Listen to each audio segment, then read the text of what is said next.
गुरु विष्णु गुरुदेव महेश्वर गुरु साक्षात परब्रह्म तस्मै श्री गुरुवे नमः। अर्थात गुरुंक भितरे एही त्रिदेव ब्रह्मा विष्णु महादेवंकर शक्ति रही थाए।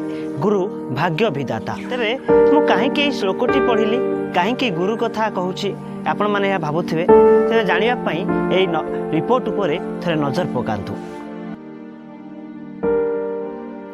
कुआ जाए गुरु जीवनर अंधकार को दूर कर आलोकित करिथाए। हाथ धरी शिक्षार मार्ग में बाट चलेबा सहित भविष्य को सुंदर कर गढ़ी तोलिथाए। सेथिपई तो गुरु शिक्षार असरंती भंडार। तेबे आजिका समय एमिति जणे गुरु जे दुई जण अनाथ पिलांको पई